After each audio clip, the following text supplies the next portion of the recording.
Welcome to the Predictable Revenue Podcast, where frontline sales leaders teach you how to build and scale an outbound sales team. Welcome back to the Predictable Revenue Podcast. I'm your host, Collin Stewart, and today I'm joined by somebody who's been working on coaching and long-term goal setting with her 20 of the people that roll up to her for the last few years, and wanted to bring her on so she can teach us how she does it. It's one of the things that we all talk about, and in theory, we all think we do, but getting really tactical about how can we actually make sure these things are practical and actually get followed up on isn't something I've seen a whole lot of. And so I wanted to bring Kelly Del Curto on the show. Kelly, welcome. Thank you. I'm excited to be here. Thanks. I'm really excited as well. I started my life. I spent time as a hockey coach when I was really young. I coached my older brother, or my younger brother, with my dad. My dad was the head coach. And so coaching, I feel like, has always been sort of a big part of me. But I never did a ton of work to sort of integrate that side of things with my work side of things. So anytime we can get in and talk about coaching and not just sort of managing and how do we get more out of our people? How do we make sure, how do we feel like we're having a real impact on the team that roll up to us? That's sort of right in the sweet spot of where things that I want to keep learning about. And I'm hoping everybody listening is probably in the same boat. Absolutely. So, with all that said, why should we even invest in long-term coaching? Yeah. I think, I know that when I got into leadership, this idea of coaching was what really sparked my interest. And I think it's really exciting in theory. And then you go to do it, and just like you said, you have no idea if it's actually working. And so what we're going to talk about today is how you actually make it really actionable, and you give yourself a framework so that you can say, am I pushing my reps and setting really good goals for them? Are they bought into those goals? And then how are they actually doing against them? And I find it to be really motivating as a leader. And I know my reps have felt really motivated creating some of these plans. Perfect. And just for context, you've got your director of sales over at Lever, 20 account execs or 20 people that roll up under you. You said 3 managers, and then sort of split the team, sort of that's 17 reps. Yep. Dang. And so they're all using this format here? Yeah. And it comes in different formats, and no plan is kind of the same. Mm-hmm. But it's something that they all create themselves, and then we work on, they'll either roll it up into their manager, and then for my managers, we do the same activity. That's great. And that's one of the things I'm really excited about. Because in my journey to becoming an entrepreneur, I've learned a ton about goal setting and sort of that long-term planning. And I've always had a tough time sort of reconciling it between, company planning. And so how does that trickle down to the individual account exec level? Because my goal every month, every quarter is just hit quota, blow it out. That's plain and simple. So I'd love to, so maybe we can go in a little bit deeper later on and we can show some specific examples. Yeah, absolutely. And you make a good point too, which is how do you make sure that the goals that your reps set are helping you achieve the company's overall goals? But I think that if you only set yourself one goal, which is quota, you're missing a huge opportunity for development. And so I think that's what this is intended to do, is get people thinking about what else is there that I can build around quota, which will probably help you blow it out even more. Very cool. Yeah. So how did you figure all this out? Yeah, so I am not going to take credit for this. This was originally brought to us. So Lever believes a lot in learning and development for every member of the team, whether it's salespeople, engineers, marketing. And so they hired a company called Epic Teams. And there's a woman over there, Shannon, who is the co-founder and also has a PhD. She's a really smart lady.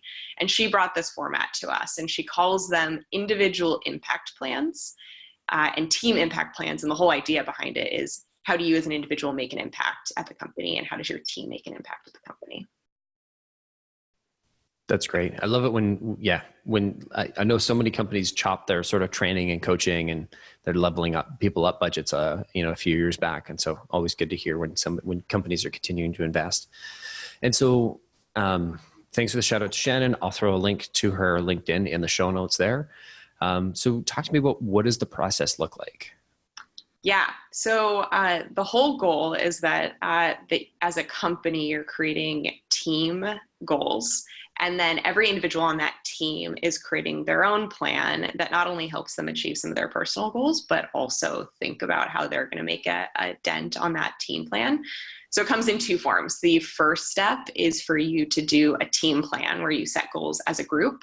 And then after that, you meet with each individual and they start to map out what are the small steps that they make towards that larger goal. Gotcha. And so can you give me an example of like what that team goal on a sales team would look like? Yeah.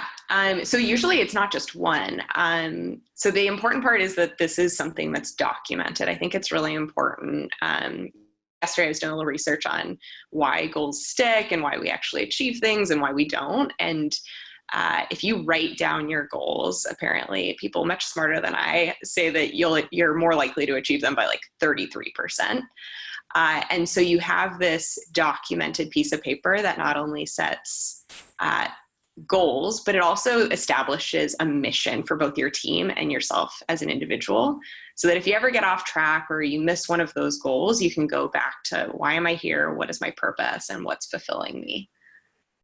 Right on. And so can you give me like, so what are those, what would that look like on one of your, like on one of your teams? What would a team goal or some examples of team goals look like? Yeah. So I'm thinking like hit quota. I'm stuck in like, book this amount of meetings, you hit this number of follow-ups, close this number of deals. Yeah. So I'll give you an example. A couple of years ago, I had a small business team that was consistently hitting quota. They were kind of setting the pace. And so they wanted to find ways to challenge themselves. And we had added a bunch more reps. And you know that when you add more reps and the leads don't necessarily change, things get a little tougher. So they self-diagnosed that if we were going to hit the more aggressive goals that we had, something had to give. So first goal they made was quota. And I did not prompt this. They went out of their way to say, let's do 120% of the quota.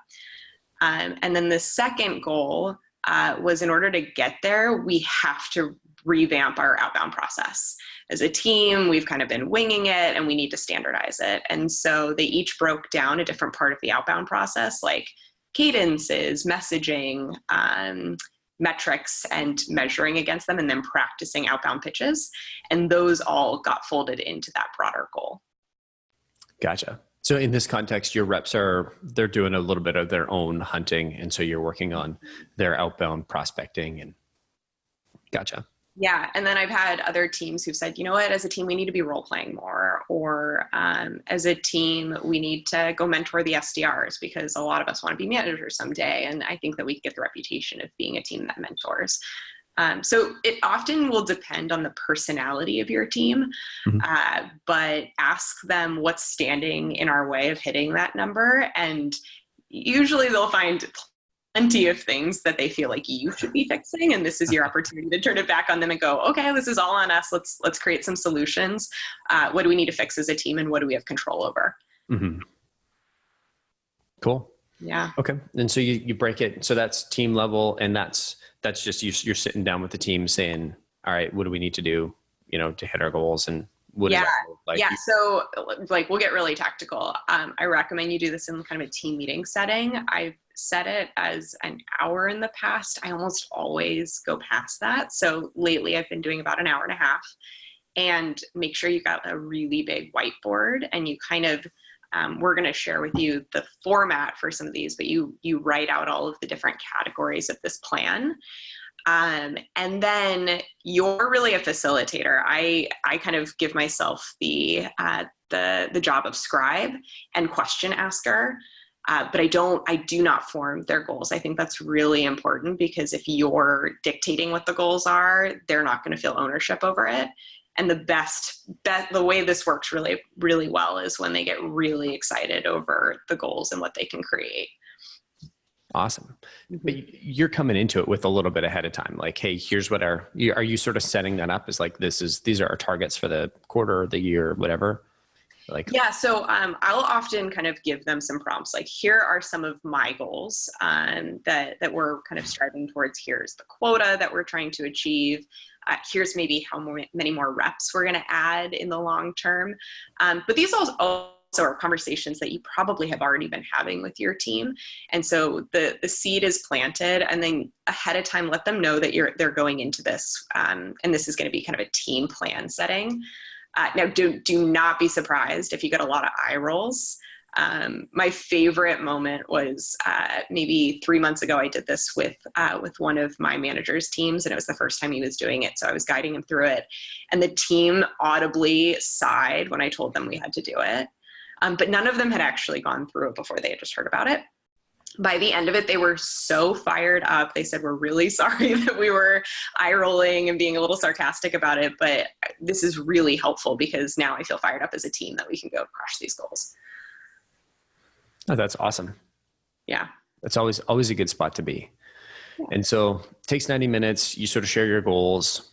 You get feedback on, okay, what do you all think we need to improve? What do we want to be working on as a team? Mm-hmm. And this is sort of, I guess, one component is going to be quota, because naturally, sure. But then it's all sort of the soft skills that help you get better. And encourage them to kind of vent what has been frustrating. I think it's pretty empowering for people to identify the problems and then the solutions. And so they both feel like they can be heard. They can say, hey, I really don't feel like we're able to hit our number because of X, Y, or Z. And then turn it back on, okay, well, what are some of the small steps that we could take as a team to change that? And usually you'll kind of turn it around. If there's been times when I've had reps that I knew were going to be kind of on the negative side. And so one trick is, if you've got a rep that you know is kind of the person that's going to turn things around, be the positive influence on the team, tap them ahead of time and tell them what you're doing, and just ask them to keep the team on track. I always have someone who's like my hype guy or girl who's in the room that helps get people back on track. But most of the time, people will be really solution oriented in something like this because it's their goal, not the goal that I'm giving them. For sure. It's okay. And they'll come with sort of, it gives them a place to channel all that energy into, hey, you've got a lot of frustration. I need you to be the hype girl. Yeah. Like, I need you to, or it's usually the person who's hyping up the team is usually the person you would tap to be a team lead. Mm-hmm. So they're usually naturally solution oriented. And so they're your safeguard if things get really negative, where people are saying, hey, I don't think we're going to hit our number for all these reasons, and I don't think there's any solutions, and like, I don't want to create goals. I've never, ever had that happen, but I've always had a safeguard of someone who can say, okay, everyone, we're here though. We might as well create some goals and ways that we can influence this. That kind of attitude though, that's almost like, all right, goodbye. Yeah. See you later. And that's why I've honestly not had it. And you'll be able to tell. It's actually a really informative exercise. If you have someone sitting in the corner who's just not participating or eye rolling the whole time, ask them if they want to be there. But most of the time, what will happen is they'll see all of their peers getting fired up about finding solutions, and then everyone feels very, very enabled. That's awesome. Yeah. And so you're basically the scribe for this meeting. Goes on for about 90 minutes. You've got some prompts to, get them talking and going. I imagine you get a bunch of salespeople in the room, and all of a sudden it's been 90 minutes. You're like, wow, we've got to wrap this up. Yeah. It's one of two things. Either it's crickets at first and people don't know what to say. And then, or the opposite, everyone's talking a lot. If you've got the room that's maybe uneasy, doesn't know what they want to contribute, or they don't want to be wrong, one trick I've come up with is have everyone write down 2 ideas for a goal on a Post-it, and then they have to go around the room and everyone puts the Post-it on the board. Love that. Yeah, we've done something similar when we were doing like product management pieces. And you sit there and you're like, okay, everybody's got 2 minutes, and just write down as many ideas on Post-it notes as you can. And then you get some people that are like really thoughtful, and they'll put one up that's like super well thought through, and others are going to put like 30 up. That don't make sense. Yeah. Or like, they're just like one of those thinkers that, like, you've got the thinkers that are going to take things and go super wide. And then you got the thinkers that are going to like narrow in on certain things. And I find that's a really helpful exercise when people when they've got a ton on their mind, and you give them that chance to sort of share it all up front, then they can kind of let go of that. They know it's up there, it's on the board, and we'll get to it eventually. Yeah. And I find that a lot of times when you do that exercise, especially with a group, a sales team of maybe 8 people is you'll start to see themes converge. And so another thing, you can play scribe. I also will sometimes tap a rep to help me theme out some of those ideas. And so they'll start to group the themes like, okay, this theme is on outbound. This theme is on us getting our pitch better. And then we'll consolidate it into one really clearly formed goal. The Post-it note exercise also works really well with the first section that I use to kick off the whole session, which is that they have to come up with their team mission statement. And so I'll ask them to write on a Post-it adjectives that they think encapsulates what the team is or what the team wants to be. And then we get some really good ideas formed to write a clear mission statement. And do you redo that mission statement every quarter or every time you do this? That's a good question. So it really depends on the makeup of your team. I have a team right now that just went through a ton of transformation. I promoted some people left. And so we kind of turned around and everyone was new again. And so we did it a lot faster than we normally do.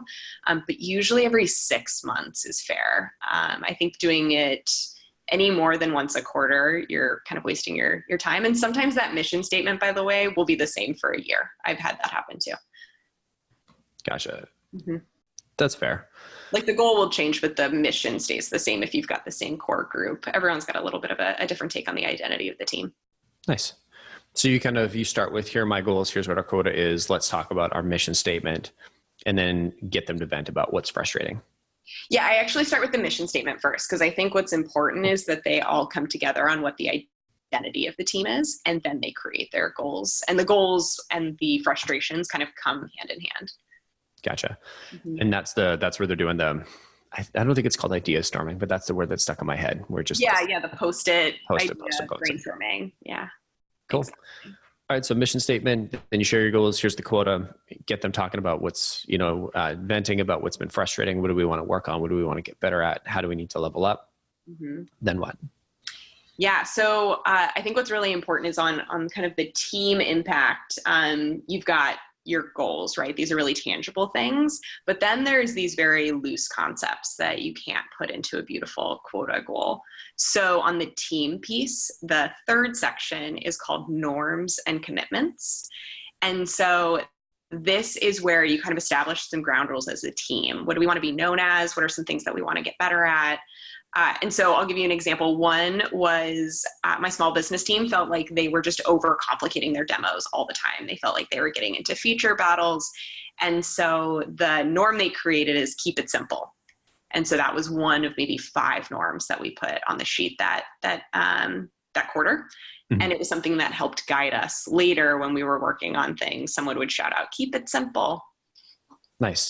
I know you said feature battle, but in my head, I heard rap battle. And I'm imagining all your reps. All your feature battles in the form of rap battles? Obviously, you just get the 2 opposing reps on the line.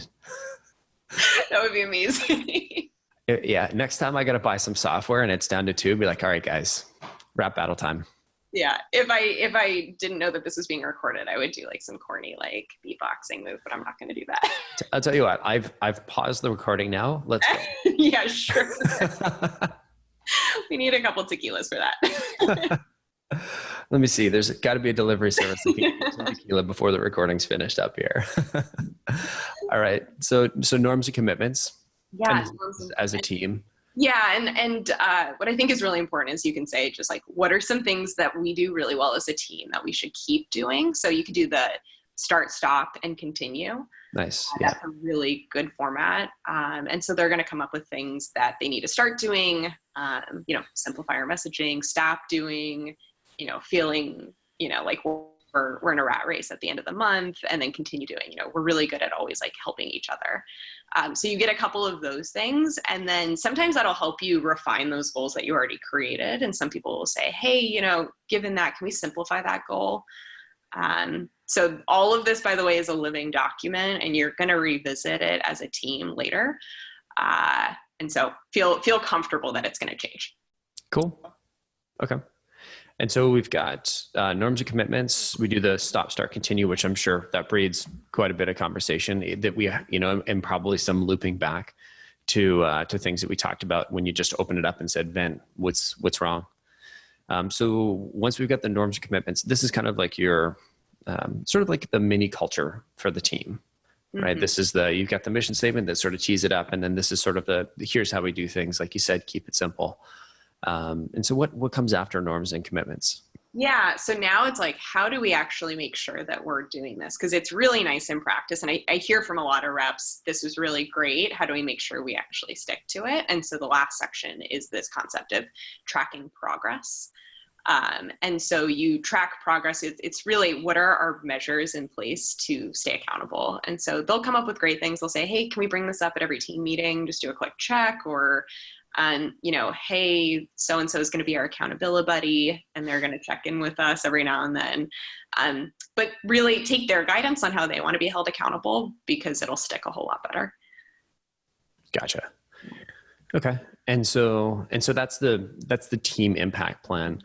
Before we move on, what are some ways that, if people are listening going, this sounds awesome. We've got a template, by the way, in case we're not showing it, but I'll throw a link in the show notes so that you can sort of fill this out. We've got some examples as well that Kelly's been awesome enough to provide. So thank you for that. Where are some areas that people screw up? What are some things that you look at a plan, like one of your manager's plans, and you're like, come on, man. That's never happened. But honestly, it hasn't happened. I think where people can get kind of hard on themselves is either making it too complicated, putting way too many goals. I mean, for a team, 5 should be max, and they should be really high level. The other piece is not assigning a directly responsible individual an accountability for each of those goals. So what I often do at the end is I'll say, okay, I want one person to represent each of these goals, or maybe 2, they can buddy up. And your job is to make sure that we don't fall off track. Because I think just putting this down in paper and never coming back to it, it's a really feel good exercise that later no one's going to want to complete, because they're like, this was a waste of my time. We didn't actually do those things. Totally. Yeah. Awesome. And so let's say when's the sales quota, you'll assign Sarah on the team, be like, all right, Sarah, it's your job to sort of watch over this for the sake of the team, number of meetings booked or whatever. And you got to kick our ass if we're not showing up. Yeah. And it might be, you even ask the team, like, hey team, what do you want Sarah to do to keep us on track for this? A lot of the goals end up being, on my team, they end up being very actionable things. Like, we need to put a brief together on X, Y, or Z. And so it's usually someone spearheading the meeting to help the team write it. And so they're really just kind of coordinating and making sure we're doing it. But if you ever feel like you've got a really hard goal, you've set someone who's responsible, but you don't know how they're going to keep everyone accountable, ask the team, and they will come up with really great suggestions. I like it. Yeah. It's like, it's the lazy person's approach to doing all this. It's like, I don't want to have to think up all these good ideas. Let's let you think them up. And if they come from you, it'll be so much easier. It's all about ownership. I think that's another way that this can really go off the rails, is you as a manager come in with it already filled out, or you've got an idea and you want the team to really own it and you just kind of enforce it. It has to be their idea. And so you can tell them, hey, here's a challenge that I'm dealing with. This was one idea I had for us as a team, but I'd love to hear how you want to do it. And sometimes they'll grab onto your idea and they'll love it. And sometimes they'll come up with something different. But what's important is that they really believe in it. Awesome. Yeah. Okay. So we got the team plan. Everybody's bought in. We've got the mission statement. We got our norms. We got our goals. We've got Sarah watching out for each of the individual goals. And we know that if we're not hitting them, Sarah gets to nerf assassinate us every Friday. Yep. If we're running behind. So they come up with the worst punishments, by the way. I can't come up with them. They totally do. That's awesome. Yeah. Yeah. I know one guy that, it was Zach Barney. I think he was like episode number 2, maybe even 1. I think I recorded him first, but we might have swapped around. It was like him and Matt Amundsen. And yeah, I think we talked about spiffs, and he's like, okay, so if we hit these, this goal, like, what do you all want? And they said, basically for every sale or every booked meeting or something, or every 10 booked meetings for the month, they get to smush a pie in his face. And so he's got this video, this vine of him just like getting destroyed by pies for like 20 minutes. It's phenomenal. Yeah. My team one year, their reward was they wanted to be able to create or choose my outfit for a week. Awesome. And I had a massive panic attack. Yeah. So How did that go? they'll come up. I'm telling you, they'll come up with way better spiffs or punishments than you ever could. How did that go? I think I got out of it. I don't remember how either. We like just barely missed the goal, or my panic. Self-sabotage there, hey? I remember though the joy of them like brainstorming what they were going to make me wear was way more fun. Yeah. A lot of sweatpants were involved. Yeah, that's fair. We had a guy, a rep who missed quota, and we had joked about like, you know, he was so confident he was going to close like this many, he was going to be like 160% of quota. And then I was like, I don't think you are. And so we kind of made a joking bet that like, okay, if you're wrong, we get to wax your legs. Oh no. And what happened? Procrastinated. Also, I thought that was like a really mean thing to do to somebody, but it was hilarious to think about. And so we had a team offsite, and we were at our office is based in Vancouver. So we were like 5 hours east of here at this like small little town, and we had a place on the lake. It was this little fishing lake. And so we had a couple of drinks, and somebody brought up like, hey, you remember that time when you were supposed to wax your legs? And he was like, yep. They're like, it was like, must have been like midnight, and the lake was freezing because it's, you know, Canada, and it wasn't the summertime. And they're like, we'll let you off the hook if you go jump in the lake right now. So there's a great video of him like, yes, I don't have to wax my legs. Like this will be done within 2 minutes. I don't have to wait for my hair to grow back. I think the waiting for it probably was less painful too. For sure. I think it was a hilarious bet. It was something you're never going to fall through on, because like employment standards wise, I'm pretty sure you can't make. I don't think you can force waxing on people. If they had done that to me, like, okay, you know, maybe, but you know. Oh, man. Yeah. This is such a fun job, isn't it? Yeah, for sure. What other job can you do that? I don't know.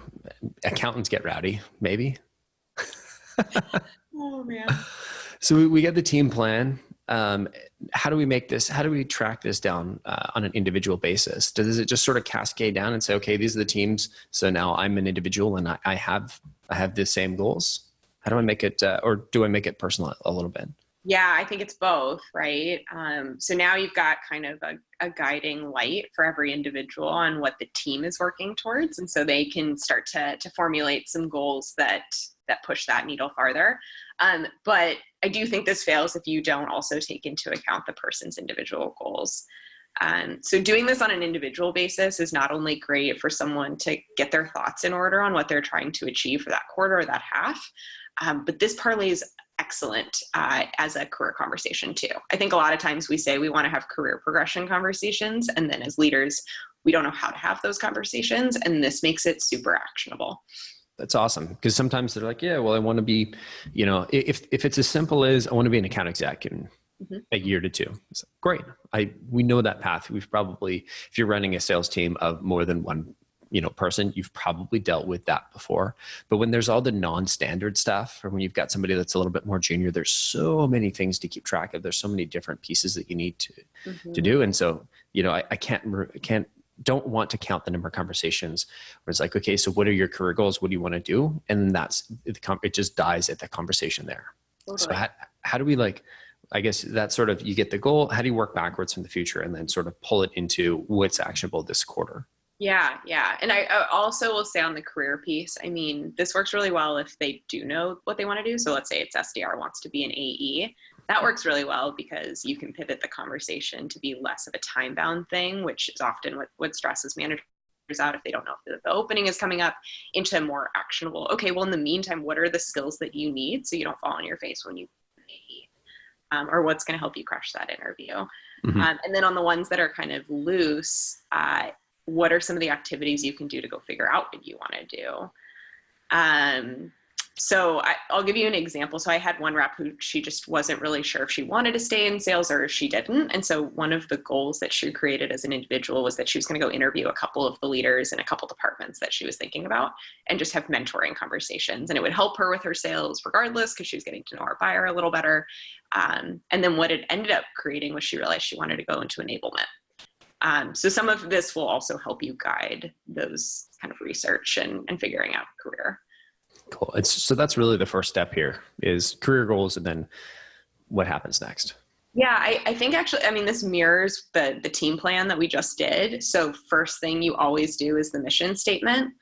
And the way I like to kick that off is I ask them why they like coming to work in the morning. Or, you know what, I'll tell you, these individual plans are some of the best one-on-ones I've ever had, because they will reveal a lot about, like, if someone isn't happy, these conversations are a really good way to talk about it. And sometimes you get to know someone that you've been working with for a year and you had no idea that was their motivator. So like, what gets you out of bed in the morning? When you have a really good day at work, why did you have a good day? Or like, what is it that fuels you every single day? And so the mission statement is that kind of like, what is my identity? What do I want to be known for? And like, why am I here? Okay, cool. Yeah. So it's a little bit narrower because it's obviously focusing on specifically you, as opposed to what does the team want to be known for? Exactly. Yeah. What do you want to be known for? What motivates you? I mean, sometimes these are really complex conversations, so you'll have to rein it in. But I mean, like, I had one rep and his whole thing was, I just always want to be learning. Like, I never want to have a day where I didn't learn something. And then I had another rep who, she put it really succinctly. She said, I want to leave every day knowing I did my best for my customers and myself. And so you'll get like, people are really creative. They'll come up with a really nice pithy statement. And by the way, another tactical thing is print out the piece of paper you're writing it on and have them physically write on it. There's something about that like, they'll go type it up later, but it's a really helpful exercise for them to get their ideas down on paper. Cool. That's good to know. Mm-hmm. Anybody that's from our office right now is laughing at me because we don't have printers here. You can like draw the boxes, right? Sure. I'll buy some like printer paper or get people pens. You just never print anything? Nothing. Since day one, I knew I was going to be the tech support guy and I've been that at every company I've worked at. And so when we started this company, I was like, we're just not going to buy a printer. And we've been around for 7 years. Like, sure, there've been a couple times people had to run to FedEx to get something, or Kinko's or whatever, to get something printed. But for the most part, we don't use printers that often.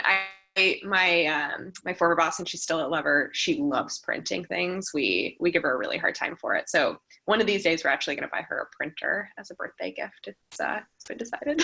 Nice. Like a really, really old one? Maybe. Like dot matrix. Probably be so excited. Yeah, makes the little noise as it zooms across. And yeah, you cut off the edges. Exactly. Some people listening to this are like, what the hell are they talking about? That? Paper, you rip it off? A little Dunder Mifflin, yeah. 100%. So you print these out. You start with the mission statement. What comes next? Okay, so next is just like that team plan. Next is goals. So you'll remind them of what the team goals are, and you'll ask if there's any on there that either maybe they raise their hand for being the directly responsible person and they want to add that. Quota is almost always included. If they forget it, just give them a slight nudge of like, well, what about like some metrics or some numbers that you want to achieve? And they'll be like, oh yeah, my quota. And then this is also where you kick off the career conversation, thinking about what you want to do next. What are some things that we need to work on this quarter and next to get you there? Cool. Yeah. Same as the team plan. Don't go too crazy. I would do maybe 5. And then very beneficial to put them as SMART goals. So, specific, measurable, attainable, relevant, and then time bound. And use that more as a check than like the way you're creating the goal. Just look at the goal and ask yourself, are these things true? Mm-hmm. Can we reasonably hit all of these, graduate an MBA, get a master's in selling, read 80 sales books? Like, you want to make sure that they're actually. Yeah. And it's funny because I find my team will often stretch themselves. But I think it's healthy too, to make sure if you have one of those reps that is always going to say, I'm going to hit 200% of my number, and they've literally never hit their number before, it's important for you to kind of gut check them on that. Mm-hmm. But what I'll often do is I'll do a stretch goal. So I'll turn that into the stretch goal and then kind of back into it. Cool. Okay, yeah. I like that. So we've got our mission statement. We've got it printed out. We've got it scribbled down on. We started with our goals. So we've worked through team plan, sort of some metrics, and then career plan. Are those the three big pieces that kind of you pull into? Yeah. I think what will happen, there's kind of the last couple pieces on here. What will happen when you're creating some SMART goals is inevitably there's going to be some that are like squishy goals that you can't fit neatly into that format. And so these become growth edges. And the way I think about growth edges are there that we can't make them a SMART goal, and they're usually something that might affect them at work and then also maybe outside of work. So mine for the longest time was the ability to like delegate and say no. And so that was on mine forever, was I just need to say like, hey, I'm not going to do this, or I need to give the project to someone else. And so can't really fit that neatly into the SMART acronym, but it was one of my growth edges, was delegation. Cool. I know you said growth edges, but I'm going ahead with squishy goals. Squishy goals. You can rename it squishy goals. We're going to write a blog post about it afterwards. And so, yeah, I think we're going to have to go squishy goals. Okay, squishy goals it is. The things that I say sometimes. And so these squishy goals, they're basically things that don't fit, like you said, things that don't fit into that SMART framework. So it's more of it's something you can't get done in a quarter. It's sort of more like a reminder to yourself. Stop saying so many times. Oh yeah, that's a good one. One rep was executive presence. He just wanted to practice that more in meetings. You cannot fit that nicely into a SMART goal, but it was something that was top of mind. One of my managers wanted to get more exposure to other departments and just be more of a liaison between different teams. Mm-hmm. And so that's something that we'll just talk about in one-on-ones in the future, but we can't fit nicely into a goal. Gotcha. Okay. So it kind of leaves it a little bit more broad for these like general things, that sort of reminders that you want to continue moving forward on. Yeah. Another question I often ask in this section, even unless that section is the easiest section for your rep, is to also ask them how they're feeling about work-life balance. Often it's kind of hard to bring that topic up, or you don't know the appropriate time. And so you can say, how do you feel like work-life balance is going? Is there any squishy goal that you want to put on here that has to do with, your personal life? Do you want to be able to get out of here and go to the gym after work every day, or you want to get up and go on a run in the morning? And so sometimes that's a helpful exercise, and then they feel tied to that plan because it's not just a work-related thing. Awesome. Cool. So what are some other questions if you're like, okay, so what are your squishy goals? And they just sit there and look at you like, the hell are squishy goals? Which I think if you ask them that question, they probably will. Yeah. I mean, what you ask is just like, what are some things in life you've been working on, or you've noticed that you want to improve on? Is there something that you're struggling with? Just like you did the team, what's been hard lately for you? You'll hear a lot of things like organization, time management. Those things are, you could probably fit that into a SMART goal. And if you can, I'd encourage you to. But having the concept of being more cognizant of my time or being better at preparing, those are some things that you might want to even pull from the SMART goals as themes and put on. Cool. So just kind of pulling up a higher level. All right, you're going to do this, but here's what this sort of ties into or builds into. Yeah. So you can also say, hey, when you look at your different goals, is there a theme on here of something that you're trying to get better at? And some could also just be like, I want to be better prepared when I become an account executive, or I want to work on my leadership skills and get more exposure to management because I'm thinking about it as a career path. Right on. Mm-hmm. Cool. All right. So we've got our real goals, and then we have our squishy goals, or the growth edges, as you call them. So is that it, or are there? We have two more parts. And I think this is one of the more insightful parts of this whole planning exercise, which is called strengths and saboteurs. And saboteurs, the concept is like they're like weaknesses. But there's actually like a really tactical way that you can do the saboteur assessment. I think you were going to put the link in the bio at the end, but there is an assessment online that you can take. It's a Saboteur Test, and it breaks it down into, I think there's 7 different saboteurs that you can rank on, and they're very insightful. It's like a little mini therapy session when you read them. Yeah. And so once you do that, it's really helpful to ask them what they scored high on. And then you can have a conversation about it. Like, do you agree with that? Do you notice that these are things that you struggle with? And then they might also come up with some things that they've been working on, that things that they are doing that get in their own way, is how I describe a saboteur.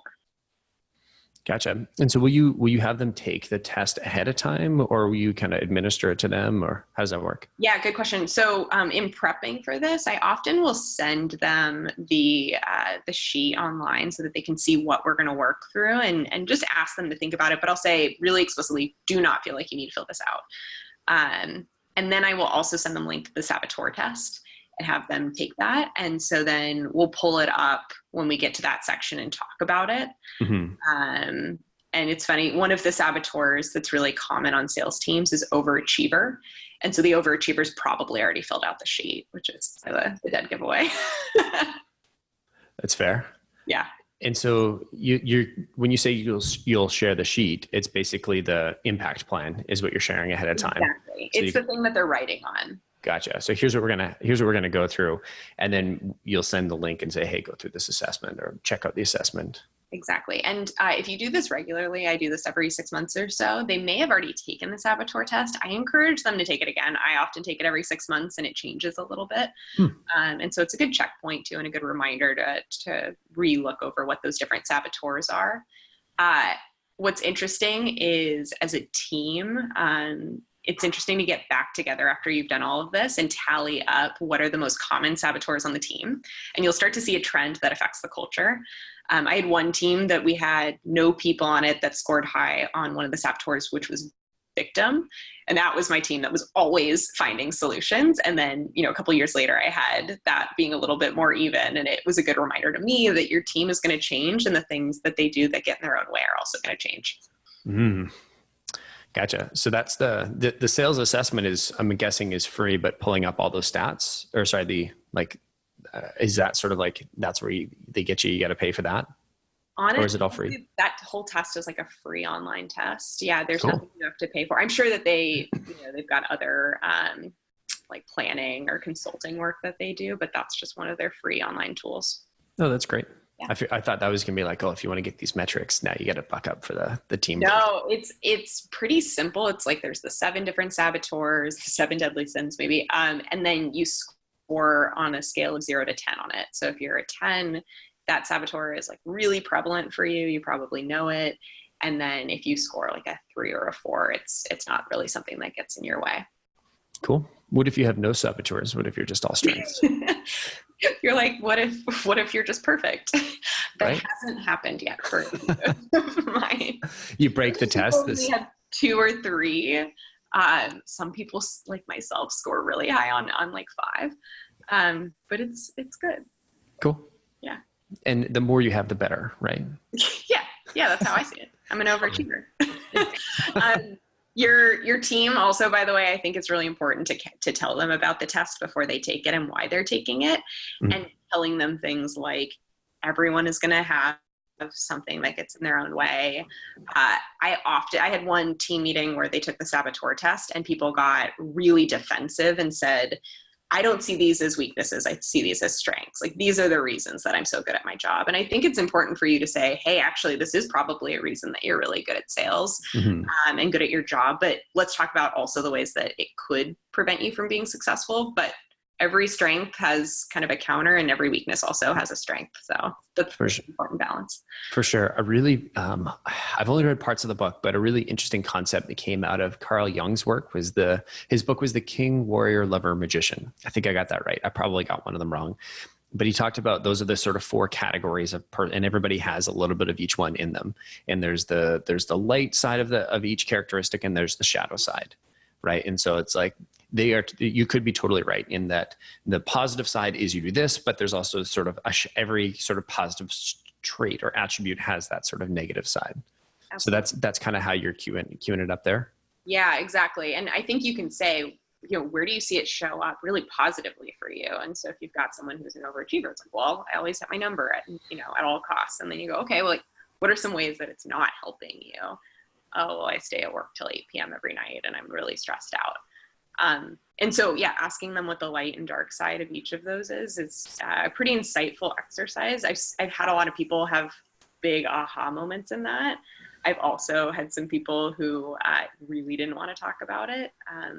But for the most part, you'd be surprised. People are really, they've never had a boss ask them about those things in that way and also come with data. And so people usually want to dig into it a little bit more. They'll have questions.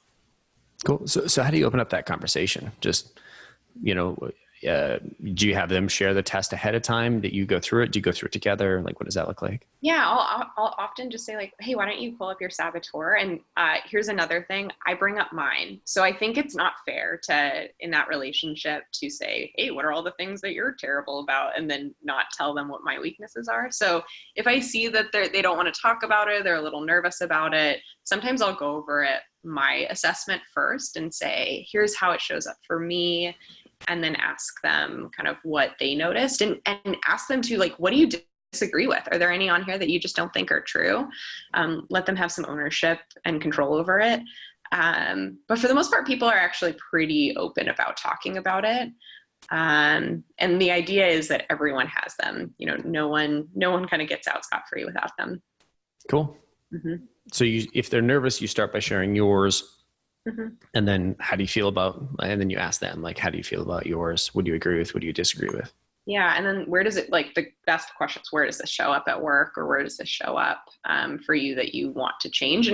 And sometimes that will help you create a squishy goal, right? If someone says, like I scored really high on stickler, the stickler is that you're a rule follower and you really like if it was in the rules, you want it to go that way. And maybe it shows up because rules of engagement, when someone breaks the rules, it makes them really angry. And so that, a squishy goal becomes, I need to be a little bit more understanding when rules of engagement are broken and I need to handle that a different way.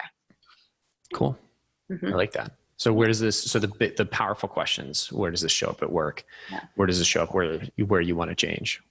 Those are really strong nuggets. What else have we had? What do you think are, what do you think are some things that we can do to help you when you're in a moment like that? Or are there environmental factors at work? Are there ways that this team is functioning that is not helping that saboteur, that maybe it's bringing that up for you more and more, that's really good feedback for you as a manager to hear that?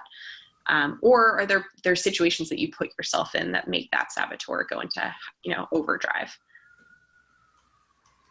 Yeah. So awesome. That's one piece. The other piece is the opposite, which is strengths. By the way, if you have someone who's really nervous about the saboteur piece, which doesn't happen too often, but start with the strengths, like really, boost their confidence. I usually like to end with it though, because it's a really good feel-good moment to talk about all the things that they're good at. And the idea and why you're putting this on your goal sheet is because you're saying, what are the things that I'm really good at or the things I get in my own way with that are going to help me either achieve these goals or they're possibly going to help me or hurt me in achieving them. Yeah. And on this strength piece, shockingly or unshockingly, this is the hardest section for reps. Mm-hmm. They feel very uncomfortable talking about what they're good at. Or some do. I'm sure some managers are chuckling and they're like, no, I've got people who talk about this all day long. I will every single time come in with at least 3 or 4 strengths that I see in that rep. And if they're having a hard time, I kick it off right away. But you always want to have this be a moment of like, here are the things that I see in you that are strengths that you can use to your own advantage. Awesome. That's a really good spot. Good place to start. Yeah. Yeah, I remember we did on our sales team, we did a strengths finder assessment. Mm-hmm. It gives you like the different sort of strengths and the different colors. And it was like, it gave us a really strong frame of reference to sort of have that conversation as a group and realize when people were, acting a certain way. It provides a lot of extra context behind that. Yeah. So just like you do the saboteurs as a test, you could also, if you wanted to make it a little bit more data-driven, you could do a test for the strengths. Or like on both of those, you could totally get rid of the test and just ask them, what are things that you're doing that get in your own way and what are your strengths? There's no real wrong way to do it. It's just you want them to acknowledge what cards they're playing with when it comes to building these goals and achieving them. Right on. Mm-hmm. Cool. And I love that you ended on a positive as you sort of get into the meaty stuff, because I could see how ending it there would be Wah, wah. wow. And what is it? The peak end bias. It's like we rate our overall assessment of an experience is based on like the peak moment and how the end and at the end. Yeah, this is why most of my Peloton rides, I was like, it was a 10 and I'm dying. It's because they always end it with the hardest part. Yeah.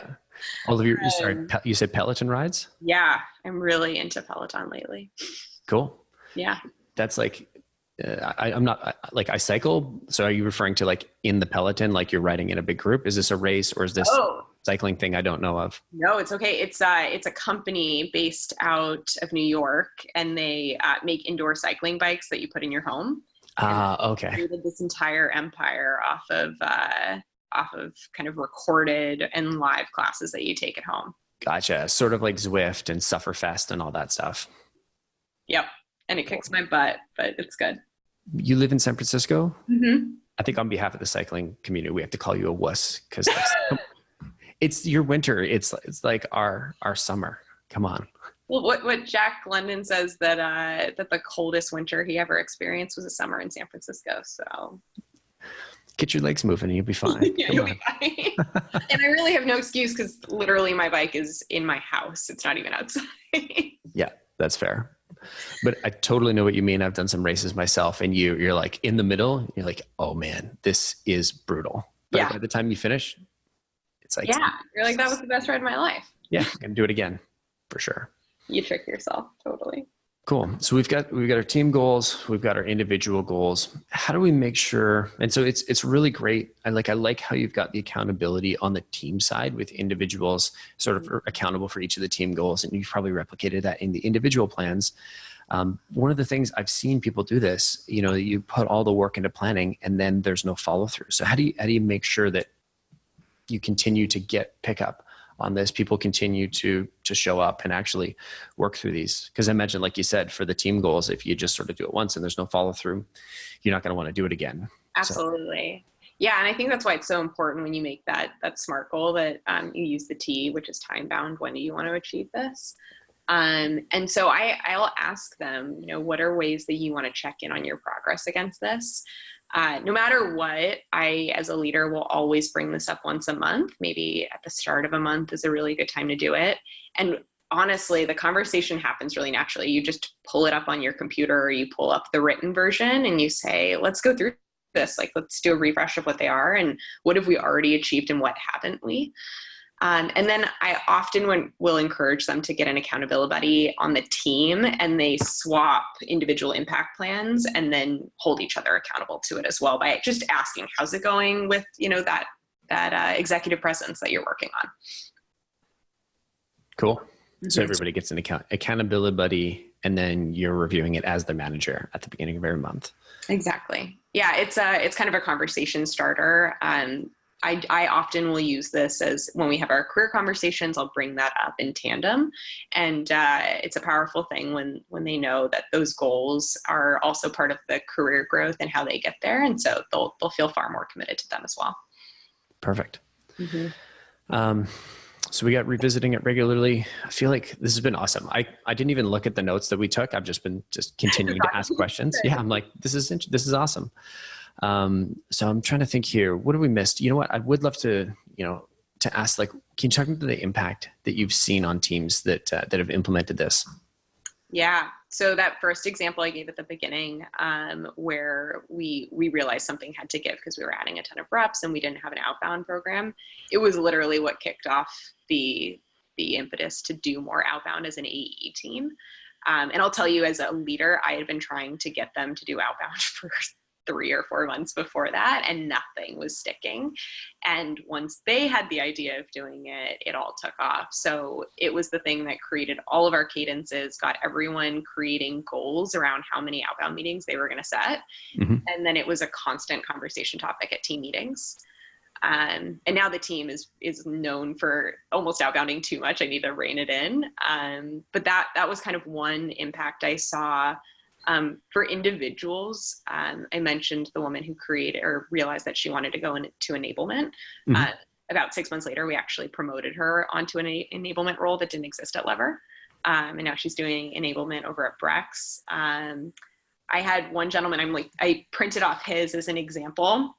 And this is when he had first joined my small business team. He's now on our mid-market team. And some of the things he put on here, it's great. He said like some of the reasons or things he wanted to get better at is he didn't feel like he was an industry expert. And now he is our go-to guy when new reps start. They're constantly going to Spencer and asking him about recruiting and tech. So you'd be surprised when people really put it down on paper and they really live by those goals. It really changes a lot. And now I feel like I'm very good at delegating. That's great. Mm-hmm. And right on Spencer for being the industry expert that everybody goes to. Yeah, awesome. We just opened a new office in Toronto, and he got such a reputation for this that he is moving to Toronto for 6 months just to set up that team. So these things are powerful. And as the manager, I had no idea that he felt that way until we put it down on paper.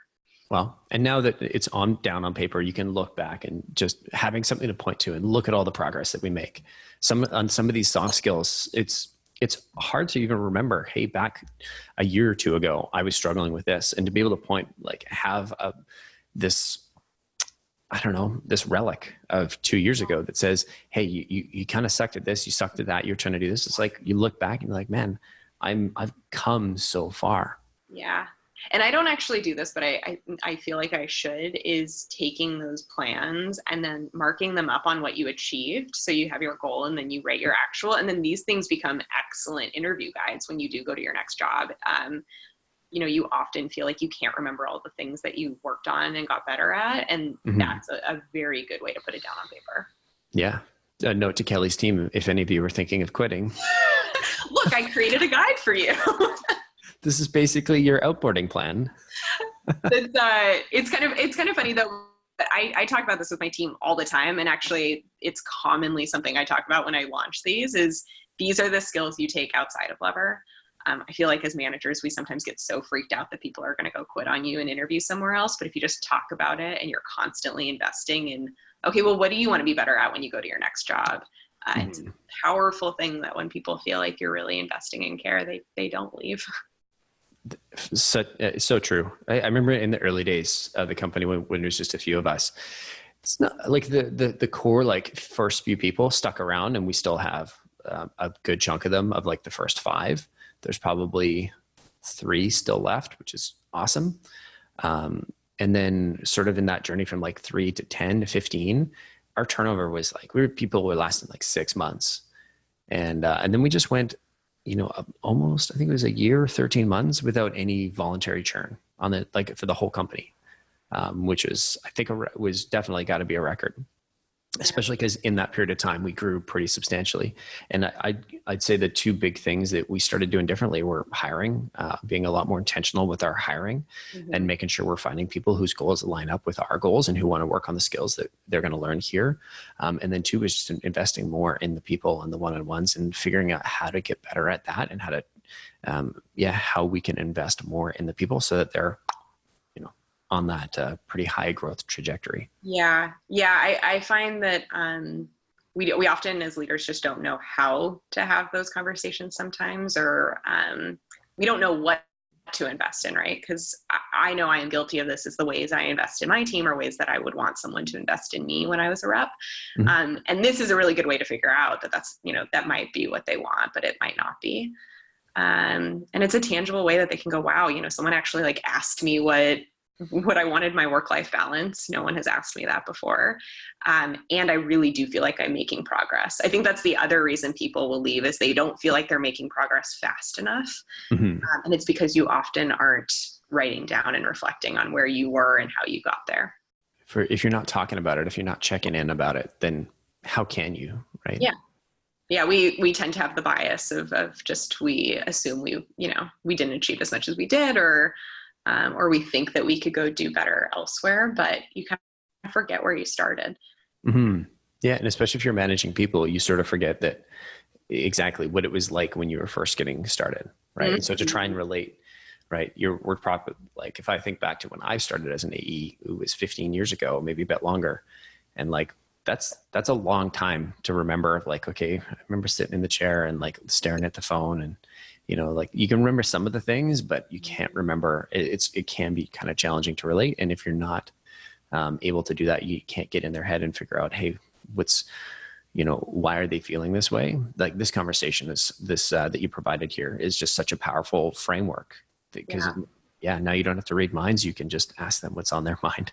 I can't tell you how many aha moments I've had as a manager for a particular person, or all of a sudden I'll start to see a theme on my team and I'll say, I haven't been investing in that area, or everyone is struggling with this. We need to talk about it. I had like one of my favorite moments doing one of these. I did it. This is an excellent tool, by the way, when you're ramping someone. So maybe your third one-on-one or something, you do something like this. And I had a rep who at the end of it, she was like, I feel so heard. I've never felt so heard before because no one's asked me these questions before. And I hadn't thought of these. And so when I come out with insights, I feel like I was really listened to. Yeah. That's really powerful. Yeah. I don't think there's anything more than we can ask for than that. Yeah. And I think like the ways that you kind of screw this up is by you as a manager not being as invested in it. Like multitasking in one of these sessions is the worst thing ever. This has to be your full dedicated attention for an hour to an hour and a half for it to actually pay off, because you're asking people some pretty personal questions about what they want to achieve and what they think they're struggling with. And it'd be really, really a bad experience for them if you're just kind of nodding along and they're sharing something deeply personal and you're like, cool. So, and then you feel like you're a victim. Okay, whatever. So anyway, moving on. Yeah, exactly. You got to be fully present. And same goes for that team impact plan. I think it's, I am so guilty of this as I am multitasking a lot in meetings. This is one of those meetings you cannot multitask in. Yeah. It's for me, multitasking in meetings is one of the things that drives me crazy. So I'm like, phones down, laptops down. I'll call people out because I'm like, we're like, if we can get the laptops down and phones down, we can finish this meeting way shorter and then you can go get your stuff done. But again, that's probably one of my, I don't know, saboteurs or. No, it sounds like if you were you were doing a team impact plan, that maybe one of the norms and commitments would be, if we're going to spend time together, like no laptops, or we need to be fully present. For sure. Yeah. I'm sure there's a downside to that. Maybe. Probably not. You have shorter meetings. Maybe you're just like, hey, let's do 30-minute meetings, and just everyone puts their laptop in the corner and then we'll get through this faster. Totally. Kelly, I feel like I learned a ton here. Want to get a couple of sort of the lightning round questions, because wanted to get guests. I get so many great guests on, and there's a couple of questions that I want to ask everybody that just add a little bit of context. I ask everybody the same 3 questions. It's just, I've picked up so many little tips and tricks from these last 3 questions that we just decided to keep doing it. Cool. So first one, how do you get people to respond to your emails? So in a sales context, how do you get customers or prospects to respond to your emails? Yeah, always provide value is my motto. And so be really clear, think about what the customer is thinking about and what they might care about, and then provide value in that sense. So it could be as simple as including a link to some research that they could find valuable, but it could also just be addressing their problems and really understanding what they're thinking about. Cool. What about when you're on a call, whether it's a cold call or it's a sort of an Are We a Fit call, discovery call, and they're kind of giving you the brush off? How do you handle that? I call it out. I think if you're just really human about it and you address it front on and say, I'm getting the sense that whatever I'm saying is not resonating with you, or you don't want to talk. One is that people always like to say no to you. So they'll be like, no. And they'll tell you why. Or maybe they'll tell you the truth and they'll tell you why you're getting the brush off. Mm-hmm. Cool. It's one of those like pattern interrupts where people are just, they're expecting, the pitch question, and they're like, no, and then they're going to hang up on you. But this sort of breaks that pattern. Yeah. Plus it's just really empowering to be able to call people out and be like, hey, I'm a human being on the other line too. I'm just trying to do my job. For sure. Mm-hmm. Yeah. I got a number. I'm just trying to get something done here. Okay. You also have a team of salespeople. Like, let's try and be kind to each other. Yes. Exactly. Yeah. I totally agree.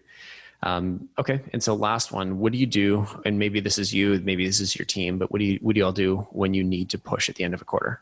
And ideally we don't need to push in the first place, but sometimes it happens. No, it happens all the time. I make sure that we have some fun with it, get the team really rallied behind the goal. And even if people have blown out their number, get them all bought in. And so I try to keep the energy up on the floor as much as possible by doing silly things. We always bring in breakfast on the last day of the month. And we all wear our Lever t-shirts. And so if you just feel like a big team and you have a ton of energy, I think that helps a bunch. Oh, that's really cool. Yeah. And I can't remember I've got it written down in my notes here. And I can't remember if we talked about the cold call role play. Yeah, we did. So I'm going to talk about Lever. Okay. So I'll do a little Lever pitch. Are you selling me Lever? Are you selling me to come work at Lever? Oh, I could do both, but why don't we do, I'm selling you Lever. Okay. Yeah. So paint me a picture. Yes. So we'll have you play, usually we're calling recruiters, but I'm going to have you play a sales manager because I think that'll make the most sense for this group. It's a bit of a stretch for me, but I think I can manage. So let me stretch my acting muscle. Okay. All right. Ready? Yeah, let's do this. Ring, ring. Hey, this is Collin, the sales manager. Hey, Collin, this is Kelly over at Lever. Does that ring a bell? Have you heard of us? No. Oh, okay. No, it's all good. I kind of figured. Do you mind if I take about a minute here, tell you why I'm calling? We can decide if we want to keep talking. How'd you get my number? Actually, I got your number because I've been noticing you guys are hiring a lot, and I saw your main line on the website. Cool. Are you guys hiring a lot? We are. We've got 4 open recs for SDRs and account execs. Okay. Yeah, I noticed that. I've actually been talking to a couple of the other sales managers at your company, and the thing that they've been telling me over and over is it's just really hard to find really good talent. Are you experiencing that? Yeah, that's true. Yeah. Okay. So I don't work in an agency. I'm not a recruiter. I actually work at a software company, which is Lever, and we're helping automate a lot of that process. So similar to how you use Outreach or SalesLoft, part of our product is to help you reach more passive talent in a more effective way. Interesting. And yeah. It's called Lever? Lever. Yeah. Lever. Or Lever. I thought it was Lever. That's okay. That's the Canadian or the Aussie way of pronouncing it. So maybe we could take like 15 minutes. I can actually show you how this thing works. Would you be interested in that? That sounds good. Okay. Awesome. Lever and Lever. I mean, we even have employees who call it Lever. Yeah. That's one thing that it's like the pronunciation, and like when you're thinking about naming your company, it's like the pronunciation, the domain name. Mm-hmm. We used to be called, the company I started was like Voltage CRM, which is super easy to like type out. And then it was carb.io, which was the easiest thing, but our name was Carburetor, and there are 3 or 4 technically correct ways of spelling carburetor in the English language. So we got a bunch of random stuff, but the domain was the best because it was just carb.io. And like typing that, you could just so quickly. And not that I'm complaining about the brand, but predictable revenue is a pain in the ass to type into an email. And I've definitely gotten it wrong. You've missed like an N or a V or whatever a couple of times. My favorite one is because Lever is also a soap, Lever 2000. We once got an email from a very diehard soap enthusiast who wanted to provide feedback that we changed the formula of the soap, and that he and his wife were really disturbed and wanted us to go back to the original formula. Oh man. Yeah. And we were like, how should we respond to this? Oh, that's incredible. But he was just so passionate about the soap, so I had a lot of respect for that. Have you ever heard of a book called Letters from a Nut? Mm-mm. Ted L. Nancy. So Jerry Seinfeld did the forward. Okay. And it's this book from maybe the 90s, I think. And it's a book of letters exactly like that. But it's satirical. It's written just to like mess with people. That's amazing. He'll complain about the shape of the spoons at the restaurant and like provide like the strangest compliments. And you can see what he sent. And it's an actual letter because it was from the 90s, like early 90s. You see the actual letter and the actual response. And some of them are just hilarious. So it sounds like you need to maybe submit this one. I think I do. Yeah. The other is, if you just have some downtime, is just go through some Yelp reviews. People get really, really descriptive when they're filling out Yelp reviews. Of Lever of your. No, not of Lever. I don't think. Oh, Lever, okay. no, but I'm just saying in general, like restaurant reviews, like especially the people who have elite status. If you go through some of theirs, people are just they've made it part of their life. The things we invest our time in, for sure. Yep. Exactly. Kelly, thank you so much. I feel like I learned a ton from you. If anybody is like, hey, I want to work for Kelly, I want to buy Lever or whatever it is, how can they get in touch with you? Yeah. Reach out to me on LinkedIn. I'm on LinkedIn all the time. So Kelly Del Curto, and I'm the director of sales over at Lever. Beautiful. Thank you so much for coming on the show, Kelly. Yeah. Thank you so much.